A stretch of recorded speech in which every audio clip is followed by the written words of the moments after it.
Hey everyone, welcome to another day of Teaching Artist Interviews. Today we are bringing on Scott Sutherland, and Scott Sutherland is the tuba teaching artist for Band Director Survival Guide this fall, him and Zach Bridges. So Scott is a bundle of energy. He is a wealth of resource. Not only does he bring mountains of enthusiasm for teaching, he also is incredibly adept at musical arranging and just technology in general. If you're ever in need of tech advice or just want to see some amazing YouTube compilations, head over to Scott Sutherland's YouTube channel. It's unbelievable. I think he has 14,000 subscribers or so.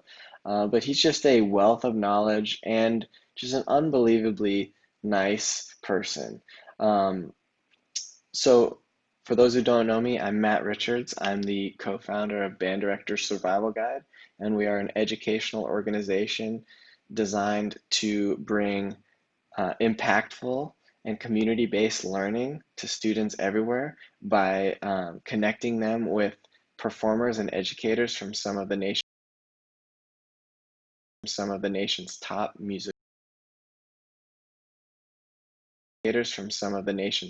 musical ensembles. And on top of that, we want to help band directors and support band directors through this incredibly challenging time. So if you want to find out more about us, you can go ahead and head over to our website, banddirectorsurvivalguide.com. And you can also find us on Facebook at Band Director Survival Guide, Instagram at Band Director Survival Guide, and also we have a Facebook group. So if you're a director and you're looking for some free resources or you're looking for some support, we've got all that coming your way.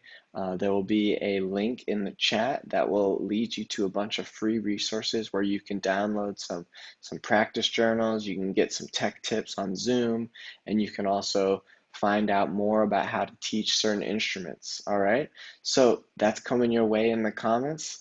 Now, without further ado, here is Scott Sutherland.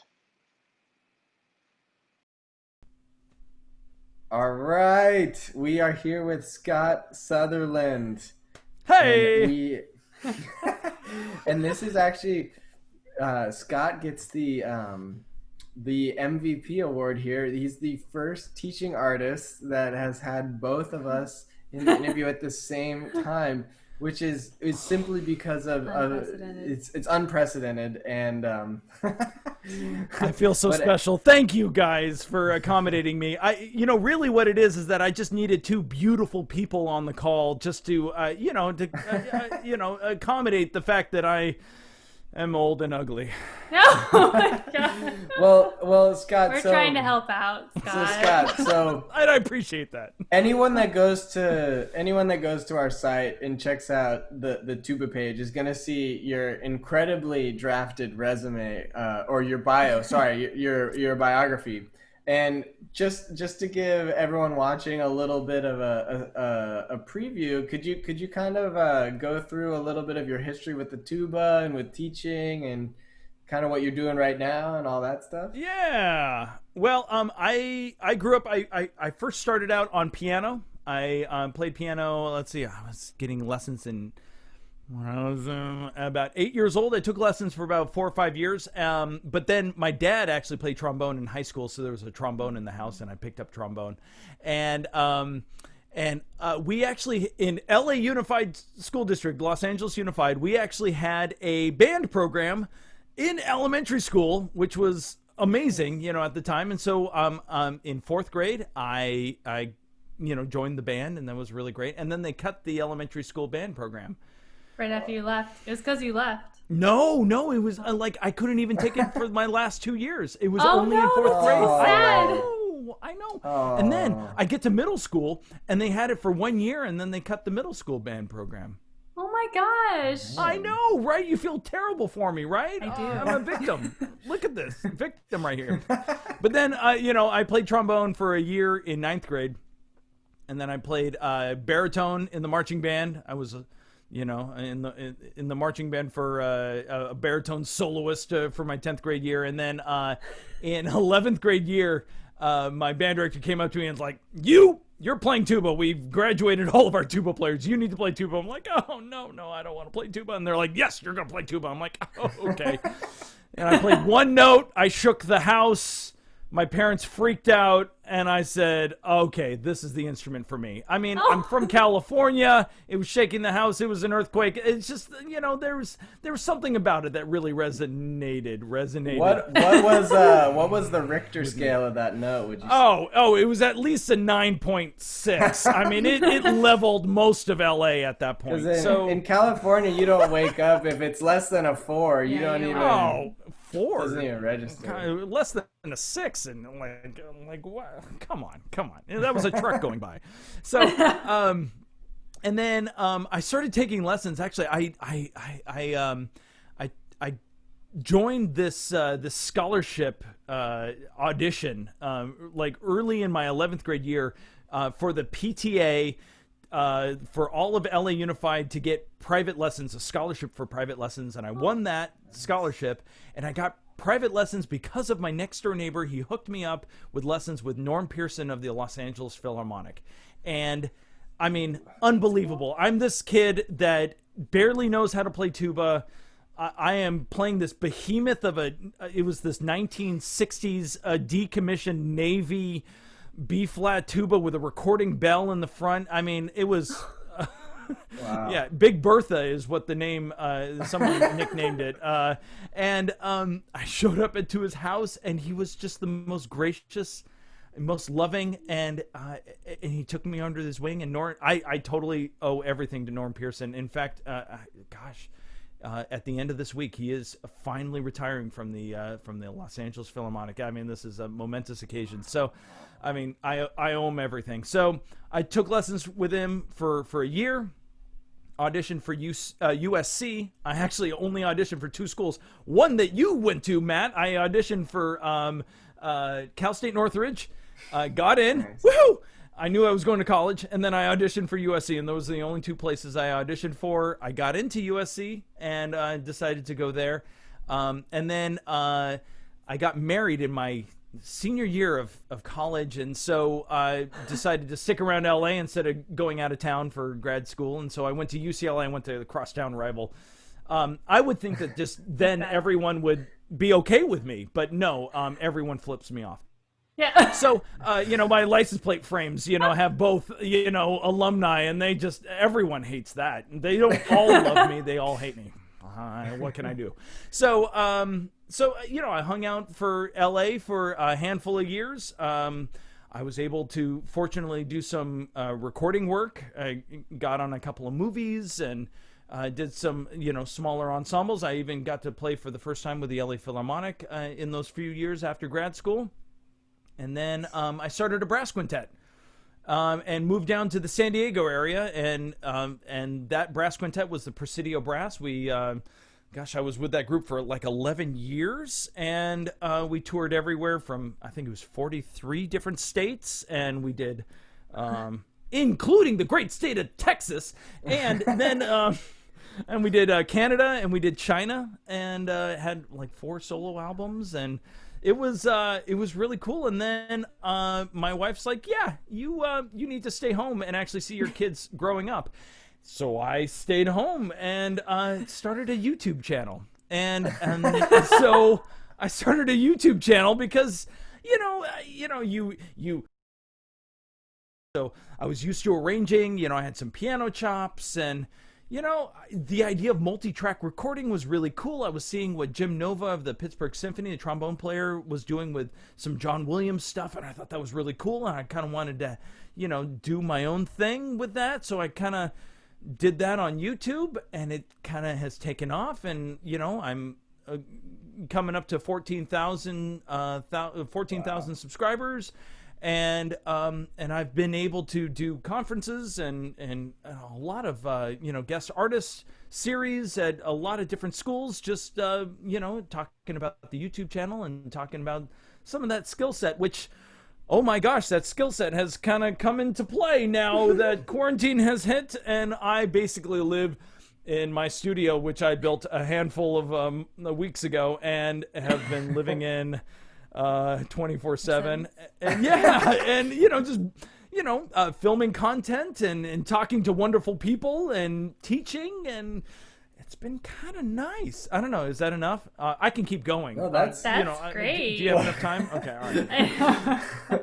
Well, I We've mean, got a tight schedule one of here. our Yeah. main things is like, what are you doing online right now to make this a fun time for students and a helpful time for teachers and for musicians too? Like, what are you as a musician doing to make this fun? And like, this is like where you live in this online realm. This is where you have like a huge following, even way before the pandemic. So Yeah, I mean, it's been actually recently. It's been really great that I've been introduced to. I should say some band directors have been introducing my videos to their students as, you know, to inspire kids to consider, you know, joining, you know, the tuba euphonium ensembles, or I should say the tuba euphonium sections of their band. So a lot of, you know, first year middle school students or even later elementary school students are watching my videos and saying, oh man, that's what you can do, you know, or first year high school.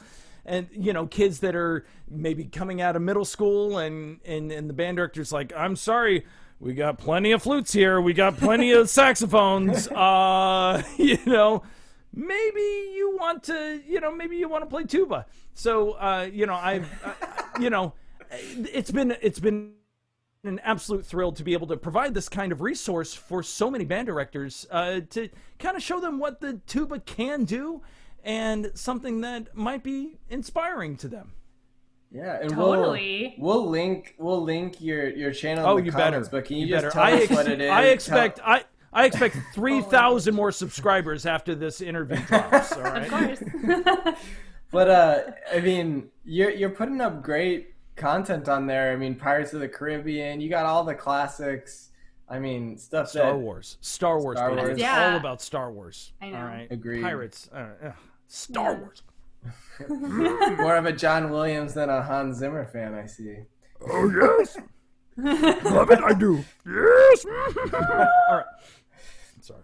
So Did I do that? Oh my gosh. So it's great. It's great. I mean, you have such a great rapport with your students because you just have such a great personality. So Oh yeah, can you tell us about your real jobs? Oh yeah, well, you know, I'm a barista at Starbucks. I am. Oh, that's not what you're talking about. Yeah. I am the instructor or the artist teacher at the University of Redlands. I teach tuba euphonium. I also teach brass chamber music and music appreciation class. And then I also teach at the California Baptist University in Riverside. I am also their tuba euphonium instructor. So those are my two real jobs, my day gigs, you know, that, you know, have come into, you know, good use in this quarantine time. I've been able to, you know, utilize this studio and actually be able to train all of these students in how to do these kinds of multi-track videos, you know, expand their idea of what does a jury video look like, or what does a video performance look like, and maybe we can take it to the next level. You know, teaching high school kids how to put together these multi-track videos and multi-track recordings, and inspire them to start looking into arranging or look into recording. And what does video look like? What should it look like? How do you level all that stuff up? So yeah. well, It's awesome. your studio is incredible. I mean, we'd love it. I don't know if you can show it at all, but maybe you could describe a little bit about how you set up such a nice studio so that anyone watching, like a director that's looking for ideas to make their school teaching more impactful. Yeah, any actually, ideas from you? I'm afraid that if I move too much, my Ethernet cable dongle will disconnect, so I don't want to do too much. I can show you that if you look up here, you can see I have a couple of Chinese lanterns. These are just, you know, I mean, they're crazy cheap, but they're really great lighting. It's really great soft, you know, omnipresent lighting. And I actually kind of marked out with some black paint, so that it didn't reflect on my very shiny forehead. But you know, that's those are just normal, Chinese lanterns that you can get off of Amazon for $10 or whatever. And then above that, that's my green screen that I can pull down. And honestly, like this background, this looks like reclaimed wood that I salvaged from somebody's barn. But yeah, it's $20 wood paneling from Home Depot. Shh, don't tell anybody, all right? This is a $13 plastic tree from Hobby Lobby. And I believe my wife got this plant, this little succulent here. It's fake from Target for about $5. So, oh, and those are some mouthpieces. Those mouthpieces are worth more than all of the other accessories combined, okay? But yeah, actually, the Chinese lanterns are really, really great. And I also have a couple of just soft boxes that I got for $50 off of Amazon that are shining down on me. Nice light, a diffused light that is, it just kind of levels up your appearance.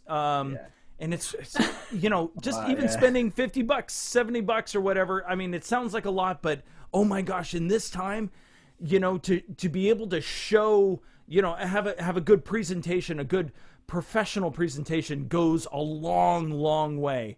And all of these small cameras that we have here, all these little web cameras or our phones, they need a lot of light. So as much light as you can provide to those little tiny cameras, those little tiny apertures, the better. So, just flooding with nice daylight, daylight bulbs, the 5500 K bulbs, and, with Chinese lanterns or the soft boxes, whatever you need to just evenly light yourself, man, it goes a long way. Kids just, they look at you differently. They're like, "Oh, you look like my favorite YouTuber," and then boom, you got them hooked. And you are their favorite YouTuber. You become their favorite YouTuber. Yeah. Oh, Katie knows. All right. That's how he gets them. Yeah, but just having that extra lighting brings a lot of energy to the video, and it just makes it more fun and engaging to participate in as a viewer. So well, and it's just more, especially for kids, it's more familiar. They're used to watching YouTube. They watch YouTube for hours a day, and what they're used to seeing is someone that is well lit, in this kind of style. And so if teachers are able to kind of emulate that, they're going to be, kids are going to be more engaged, I think. Yeah, it's like they're watching live YouTube, which is exactly, and they're immediately like boom, and then you put a little jazz hands in there, and then they're just hooked. They love it. They're so, gone. You were talking about your mouthpieces, and we've been asked the questions about mouthpieces a few times. Do you have any recommendations on mouthpieces? I don't know if that's a terrible question because sometimes it's really personal, but like recommendations on mouthpieces for beginners. What's the difference between tuba, euphonium, all that stuff? We don't know anything about tuba and euphonium, which is why you're here. Actually, I have this mouthpiece. This is the Con Helleberg 7B mouthpiece. And this one is probably the one that I would go to for the vast majority of high schoolers out there. This is a very classic design. This is a nice funnel shape. It isn't too terribly deep. You should be able to get around the horn very well, and it's cheap, which is great. I'm really glad this one was here. That is total coincidence that this one happens to be here. I'm glad you asked that question. I'm glad this mouthpiece was there. That is what I would recommend. And then for kids that are on euphonium, really, if you're in high school, a Schilke 51D is just a go-to, really wonderful beginning or go-to mouthpiece that can lead you into college. And then once you get into college, your college professor can tweak that as needed. But that is a go-to. That is a very standard mouthpiece. Before that, a 6.5 AL, whether it's in large shank or small shank, is a really great mouthpiece for kids, especially in the middle school area. It's a little shallower. You can have a little bit more control. So, nice. Perfect. There you go. Does that work? No, that works. Could you describe a little bit of the difference between tuba and euphonium? Because I've heard that they're actually quite different, and I again know nothing, and I'd love to learn a little bit more. Well, I mean, the euphonium is based on kind of a tuba design. In fact, the tuba came out first, and then the tenor tuba design was actually patented a few years after the first tuba was patented, and it was patented by the I believe it's the son of the guy who patented the tuba. So they are absolutely linked up. Royal okay, family. Yeah, exactly. And the tenor tuba really, or the euphonium, they go by, or baritone, goes by several different names, and there's some design elements that can go into those, that can be identified with those different names. But we don't have to necessarily go into all of those details, because that, if you talk to a tried and true euphonium player, oh my gosh, you call them a baritone and they're going to start ripping some hair out. And I don't have much hair to go with. So I have this quarantine cut that is doing me quite well. But basically a baritone is an octave above a tuba, and it's in the same octave as a trombone. Okay, so you have a lot of players that can play a trombone that can switch over just to valves, and the valves have a very similar, there's a sequence of valves to the slide that kids can pick up really easily. So it's that same kind of octave, that same sort of tessitura. A baritone, though, it's actually a cylindrical bore, meaning that it's a cylinder. It's the same size around, all the way around, just like a trombone is or a trumpet is. A euphonium, though, is cylindrical, or it's a conical bore, like a tuba or a flugelhorn or a French horn. So it gets bigger over the course of the entire instrument, and it is more mellow because of that. You think of the trumpet versus a flugelhorn, or you think of a French or a trombone versus a euphonium. One is going to be much more mellow than the other, much more pleasing. I mean, let's face it, trombone, no thanks. Trumpet, no thanks.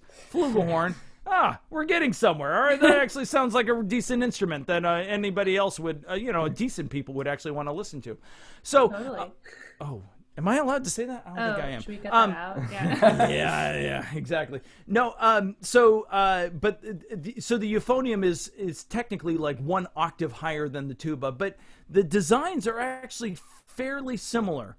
And but the euphonium is sort of, especially the way that it was scored in bands, especially around the early 1900s, going through even for the first half of the 20th century, was often scored like it was the cello of the band. And so you would have the euphonium playing when it's the only brass instrument playing, along with all these woodwinds in a band. And it's really just this, I mean, it's euphoric. I mean, it's literally coming from the, the word for euphoria, and pleasing sounding. So it was this wonderful instrument that just kind of could do everything. And maybe the tuba wasn't playing, but man, that euphonium was blending really, really well. And it's really this wonderful instrument that can be paired with a lot of different kinds of colors, much more so than the other brass instruments. So while the tuba player is just sitting down, we kind of glare over at the euphonium player that is this star playing with all the woodwinds and playing all their fancy notes, and then we get paid the same playing our 4 whole notes. So there you go. So who's the sucker there, right? Am I right? Yeah, 4 notes. No, He was planning from the beginning. Exactly. Yeah. That's good to know. Except for unless you were playing the Jaws theme. That showed up on the screen. Okay, yeah. Okay, that's different, because Jaws is not Boda Boda. It's the which is like crazy high. And my teacher actually was the guy who played that back in 1975. Yeah, and he has quite the story, which we can't get into now, but he has quite the story over that one. It's insane. Yeah. Just That's picking awesome. that up cold. That is one crazy solo, and I have my own. If you guys are interested, I have my own video that I have up on my YouTube as a tribute to my great teacher, Tommy Johnson. I watched it 5 times. Already. Did you see I all watched the it. Chibasi? I watched it Yeah, once. I It was watched so it. I good. watched it Once? once. I like ran in here and like showed Matt, it to him. I was like, you Matt, have to see this. once? I know. It should be on constant loop. Like, I'm Yeah. surprised I'm not hearing it right now in the background in some other room, you know?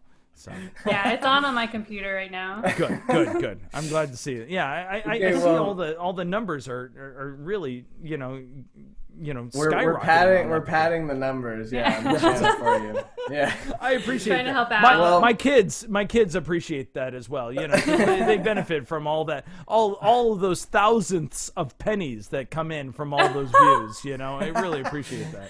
Oh Well- my gosh. Well, you have such a unique perspective because of all this, technological skill you've developed over the years. How have you integrated any of those skills in both multi-track recording and just online presence in general? How have you incorporated any of that into your teaching, especially now that we, of course, are online?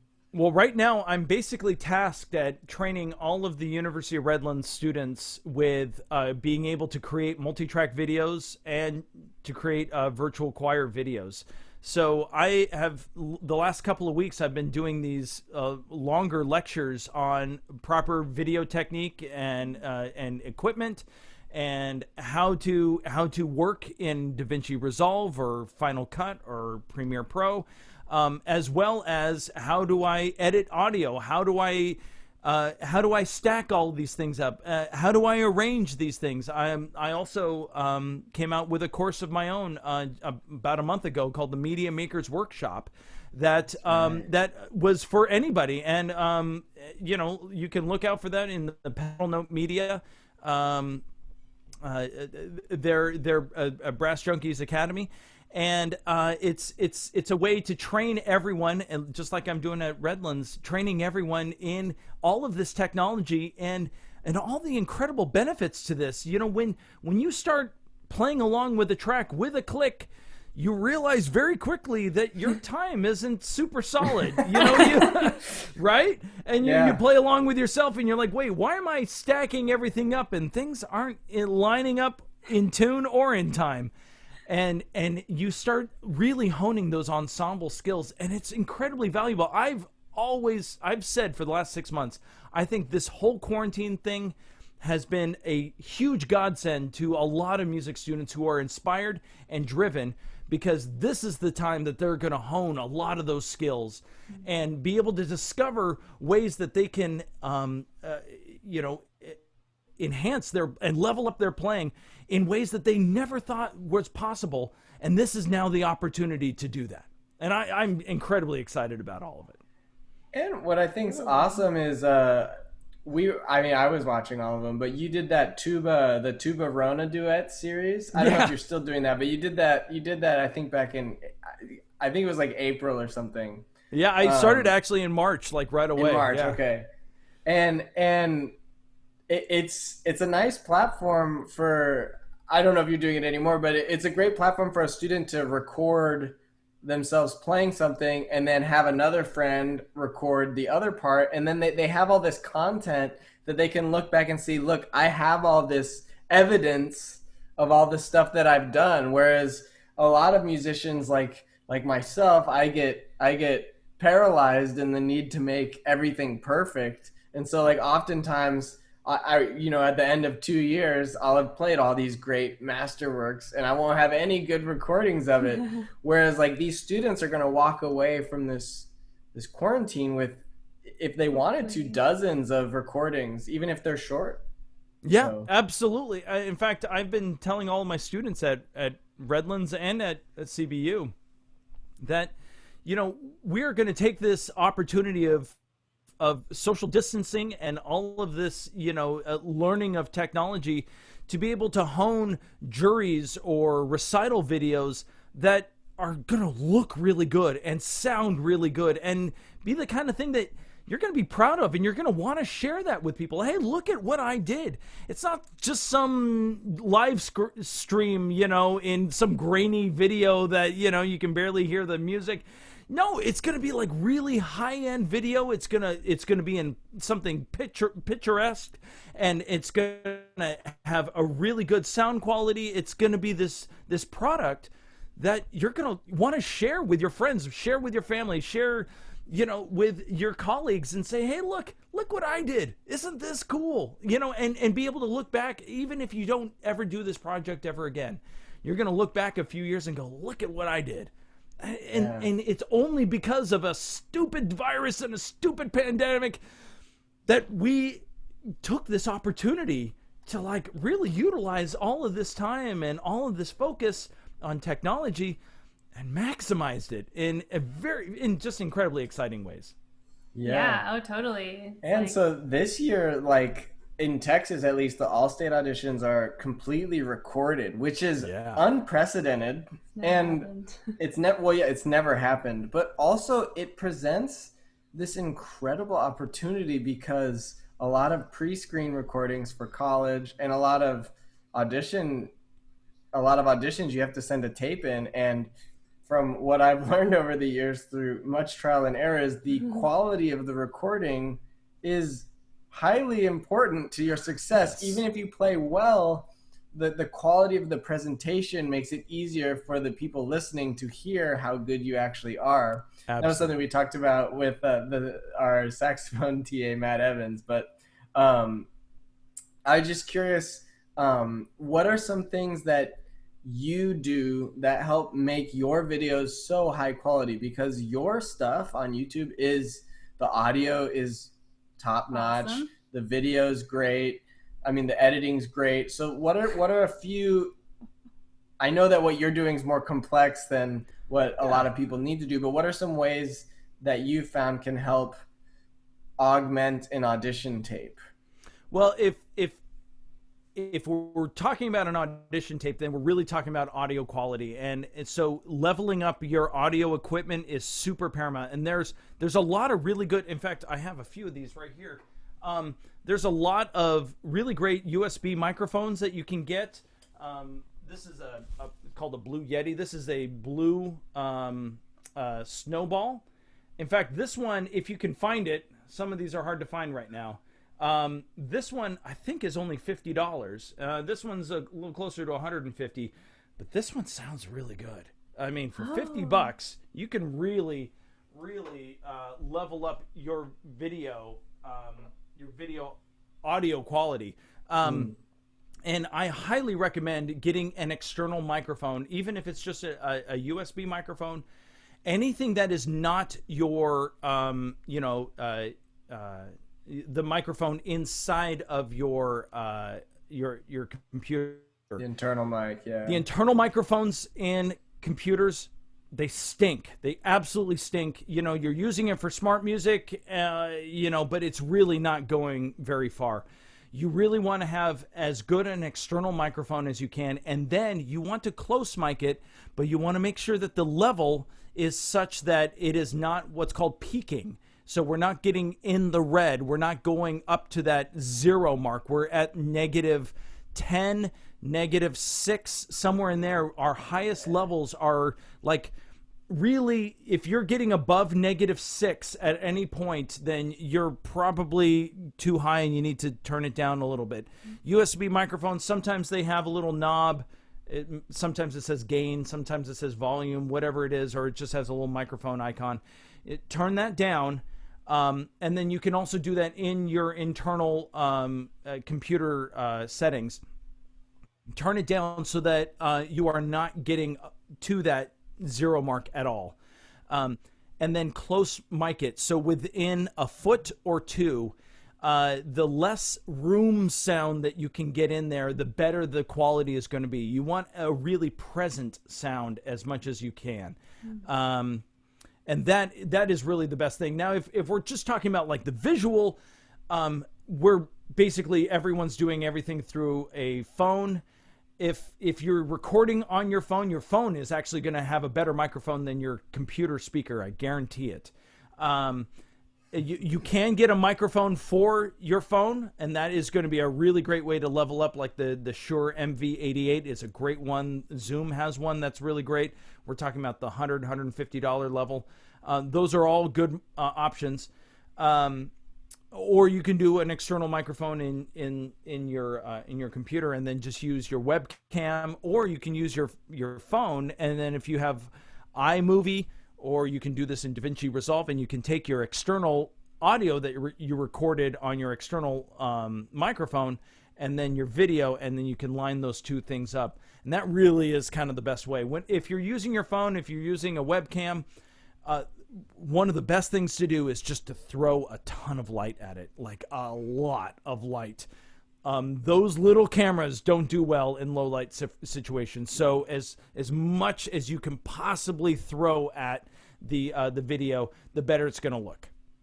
Nice. And I think it's important to acknowledge as well that like syncing the video and syncing external audio does not count as editing it. Like a lot of things say like you can't edit it. That's not editing it. That's not editing. No. Those are just two different sources of the same thing. You're not stopping it, cutting out missed note or three, and that's editing. No, but if you're just taking that audio file and you're syncing it up to your video, that's not editing. That's just taking a video source and an audio source that's not the same device and just pairing them up, and that is not editing at all. Yeah. No worries. Just make sure they're synced up well, obviously, but make sure you're not like da ba da ba. Yeah. That's bad. Don't do that.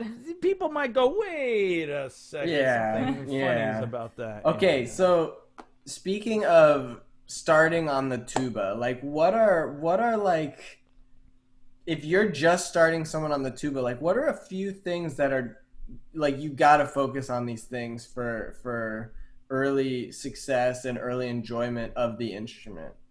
I would say three things come to mind. First of all, a lot of air. I mean, we think about a lot of air for the tuba.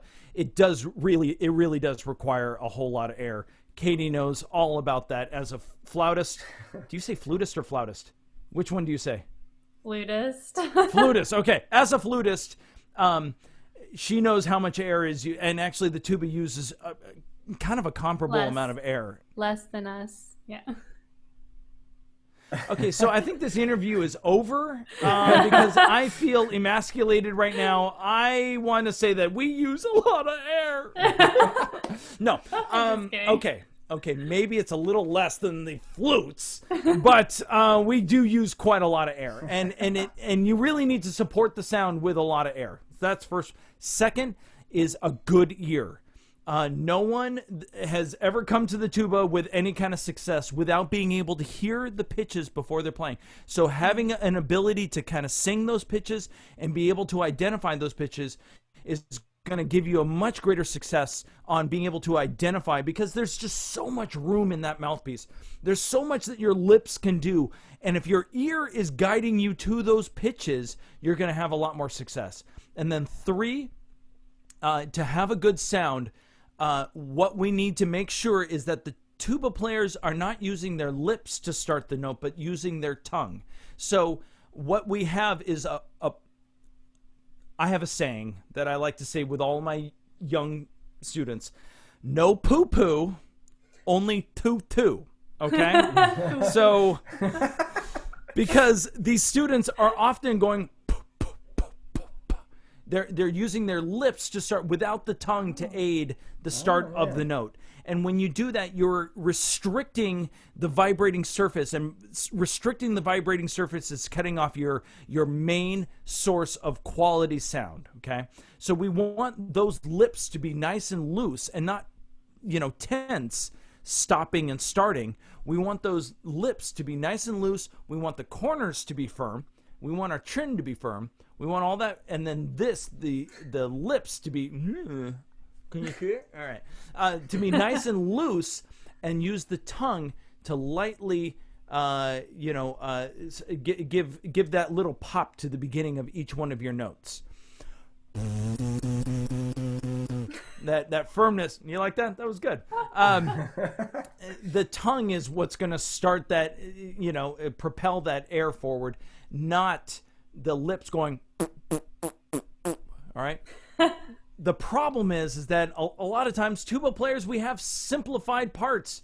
We're playing do, duh. And just if the band director just hears the note starting, they're like, and it's the right note at the right time, they're happy as a clam. But honestly, I have heard way too many tuba players get up, and once I start seeing them in high school or beyond, I start hearing a lot of problems because they're not used to using their tongue to start notes, and so they're inhibited because of this. So, no poo-poo, only tutu. All right, is it's silly, but honestly, it is really the best way to go. Okay, I'm never gonna forget it. No, and you shouldn't, because it's gold. It's gold. Lots of air, a great ear that can hear the pitches and you can sing it.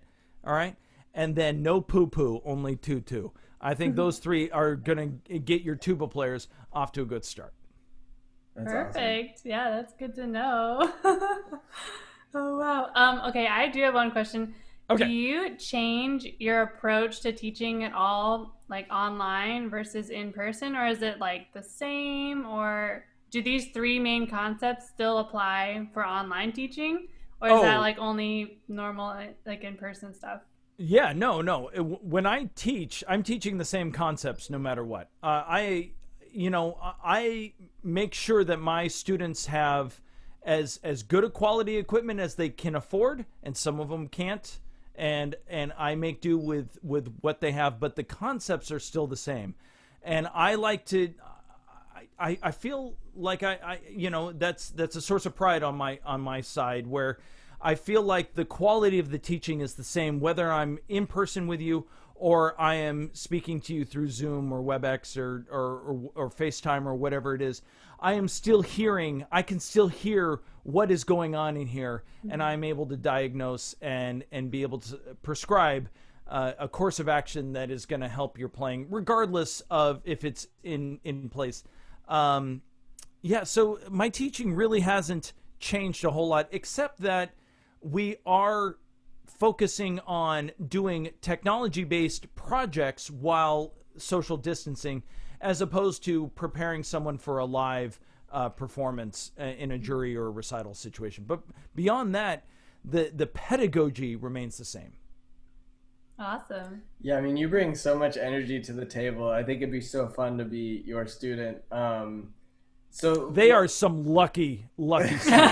Can we agree on that? Yeah. They're so lucky. So like, what are some inspirations for you that, like, what are some things that inspire you as a teacher that make you love to continue doing it throughout the years? Like, what are some of your main principles as a teacher that you love to see with your students as they move forward? Well, what I really like to do is make sure that the students know their path and where they came from and where they are now. And when they start recognizing, and man, especially at the beginning of the semester, most of what I've been doing is goal setting, looking back at what happened in the year before, where you are now, and what weaknesses and what strengths you have. And I have kids fill out this whole bullseye target thing where I'm doing concentric circles, and they're writing in what their aspects of their playing that they feel like are bullseyes, where they're like really great, and what may be off the mark, what may be a couple of circles over. And they're creating this kind of graphical representation of where they are as a player. But a big part of that process is, where were you last year? And then I show them what is it that they filled out the year before. And then when they see finally, oh, that multiple tonguing thing, or that tone thing that I was working so hard, that was outside all of the circles, and now it's moved up a couple of circles. That's where I find a lot of inspiration, where they finally go, oh, I'm doing something. Because when you're in the grind, when you're in the practice room day in and day out, you're like, I'm not going anywhere. But you have to realize all the work that you just put in and where you are now. There's value in that, in reflecting on what it is that, where you have gone, and realizing that the journey is so important. and you're still on this journey, and everyone is still on this journey, and everyone has a place that they want to go. And seeing where they have gone, where they have been, and where they hope to go, that's inspiring to me. Oh, totally. And what I like right now is with all the self-recording that students are doing for these projects, and just hopefully on like sort of a daily basis, that's like our hope. Yeah. But hopefully they have like some concrete evidence of where they were playing and now where they are a year later. When, I mean, before, if you never had any recordings or you only had like one per year, like maybe there's a big difference. But when it's kind of like you make a lot and then you're able to go back and see like, oh, I can do that now. I think it's like a really nice thing for a student who, when you're just too close to it, it's hard to see if you're getting better. Absolutely. It puts some objectivity to what is often considered a very subjective art form. So no kidding. Totally. Absolutely. Cool. Okay, let's see. What else do we have here? I have a question that says, what do you think that teachers need right now? As in, everyone is hardcore struggling. And do you have any words of advice for teachers? Like, what do you think teachers need to know about online teaching, or need to know about students? I don't know. Do you know what I mean? Yeah. I mean, I think students just need to know that you're not phoning it in, that you're really trying, and that they're going to have value in this experience, regardless. And that there is value that can be, in this process, there can be value in working through this medium. And there are things that you can be doing right now that maybe you would have never done before. There are opportunities in this moment, in this time, in this kind of strange time of virtual teaching that maybe you never thought that you could have done. Like, just like what Katie was talking, these kids are recording themselves and learning things about their playing that they never would have before. If you are able to create some sort of virtual choir video as a teacher, if you're able to create one of these kinds of virtual choir videos that kids can get excited about, that is the kind of opportunity that probably would not have come up in any other time. But just creating a unique experience, this is unique no matter what. But just trying to recreate the old experience is not going to work. We got to create something new right now. And it's difficult to find out what that is and what will resonate with the kids. But I'm telling you, when I sat down with all of my students, all of my college students, and I said, all right, we're not going to do you're going to put your phone up there and you're going to play your jury or you're going to play your recital live for your camera. No. We're going to do a professional recording. We're going to video this thing and we're going to make it look really good. We're going to make it sound absolutely top notch, and we're going to do it right. And we're going to make it so that you're proud of it and that you can share it. The kids, their light bulbs just, I mean, their eyes were going big. They're like, yes, this is what we want to do. In fact, at one point, just a couple weeks ago, I'm like, this is Zoom. And we can't really play all at the same time, and everyone's really trying to create the technology to play all at the same time. I say, to heck with that. What if I created a piece that was very purposefully unsynced? And people are doing this right now. There are very purposeful pieces out there that are specifically geared towards not being able to be synced, and everyone coming in when they want to and coming in, and it's kind of this sound mask thing, and everyone has maybe they have a little cell, and we come to a certain point and everyone's playing a little cell thing, and then there's a melody that's floating over it. So I wrote a piece. I don't do a whole lot of composing out of thin air, but I wrote a piece. And for the last 2 weeks, we've been rehearsing it with the University of Redlands Tuba Euphonium Ensemble. And at the end of the second week, I'm like, because we were doing a lot of experimenting, like getting the sound to work and getting everyone to actually have a good sound coming through.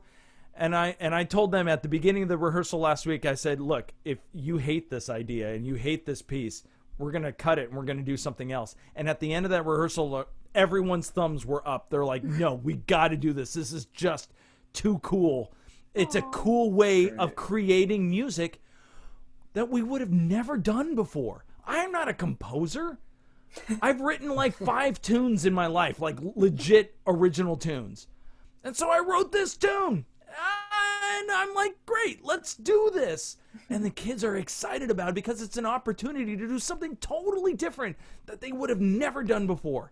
And it's really exciting. It's just really kind of cool. Let's take quarantine and let's like create the opportunity that it is, you know, and seize it. Seize the COVID. Seize the pandemic. Well, seize the day.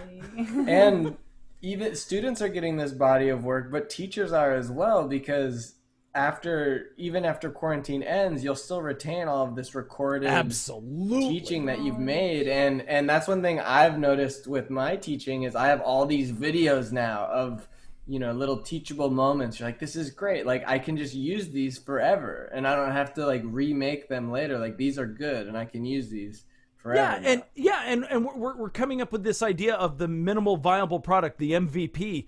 You know, what is good enough that I'm going to keep reusing this stuff, or this worked, this didn't.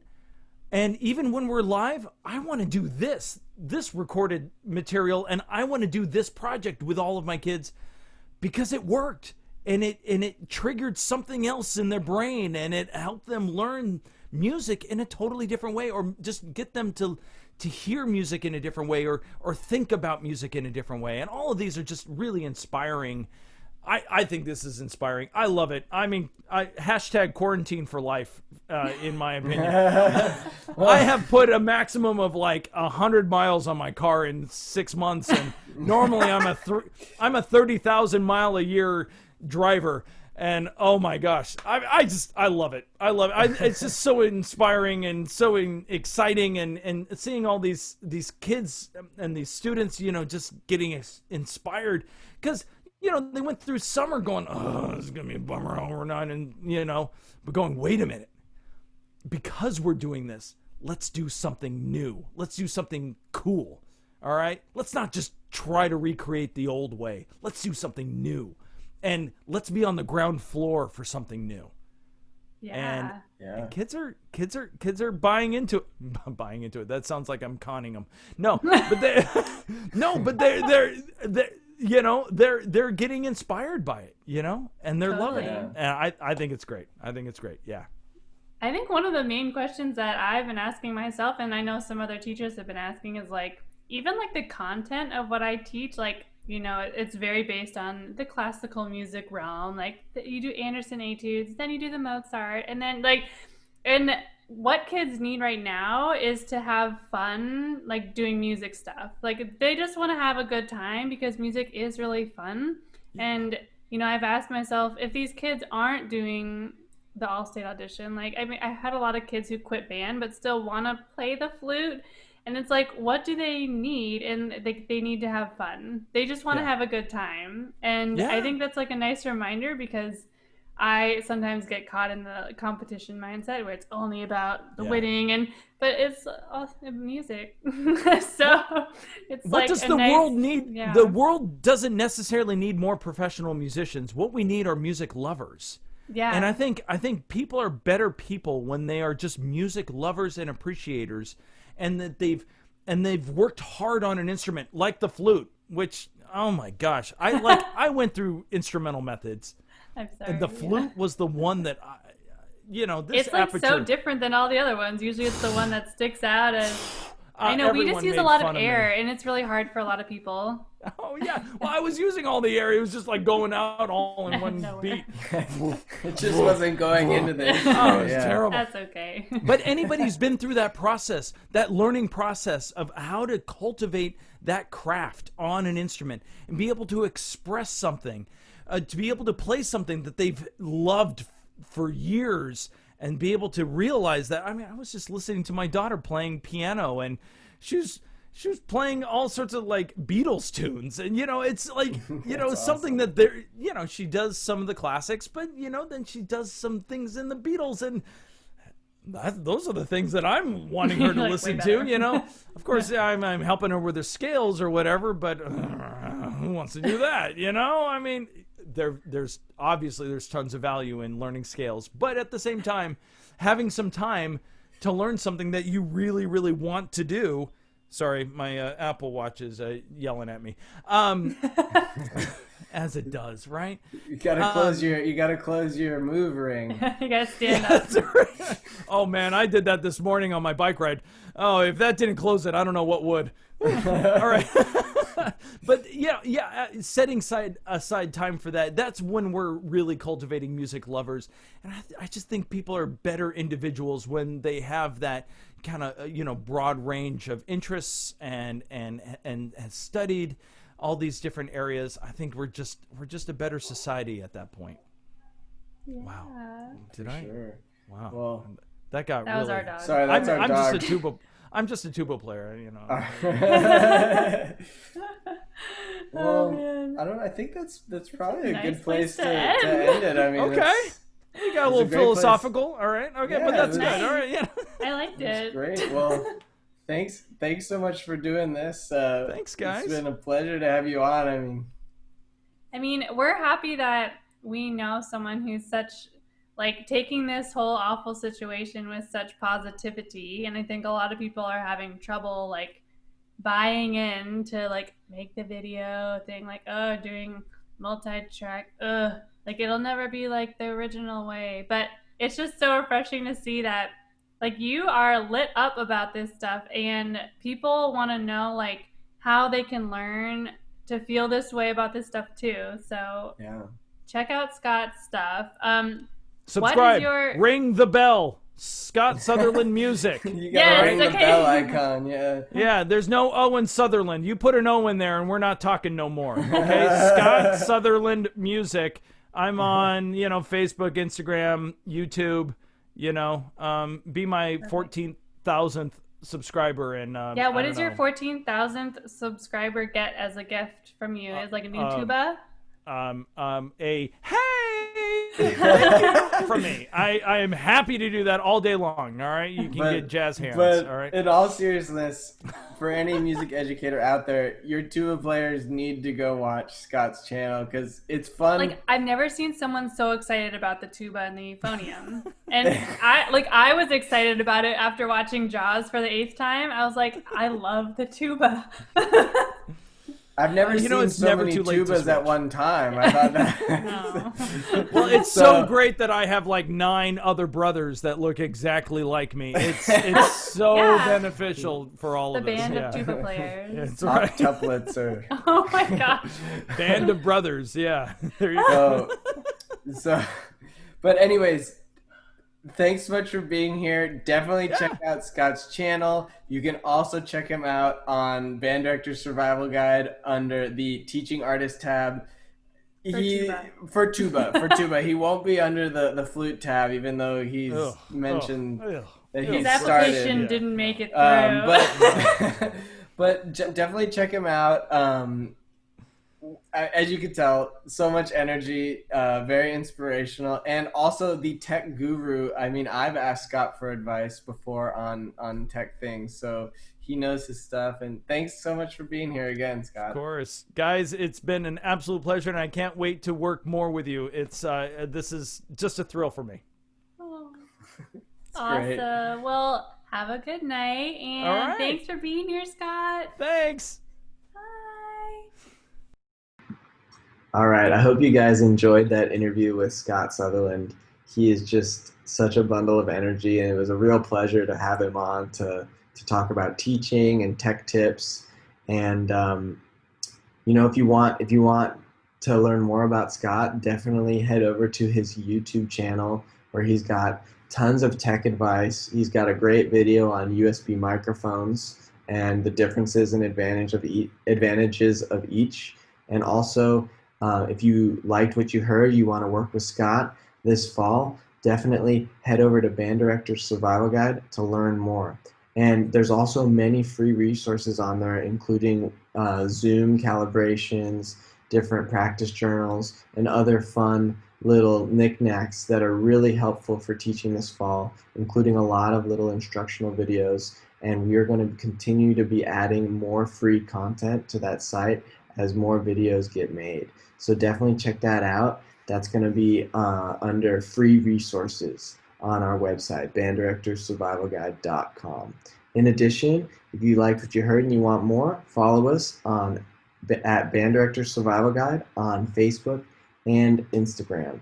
Thanks so much for tuning in. Tomorrow we'll be back with an interview from Nicholas Brown. That'll be at 7 p.m. Central. And on Sunday, and Nicholas Brown is our clarinet teaching artist. So that'll be at 7 p.m. Central tomorrow.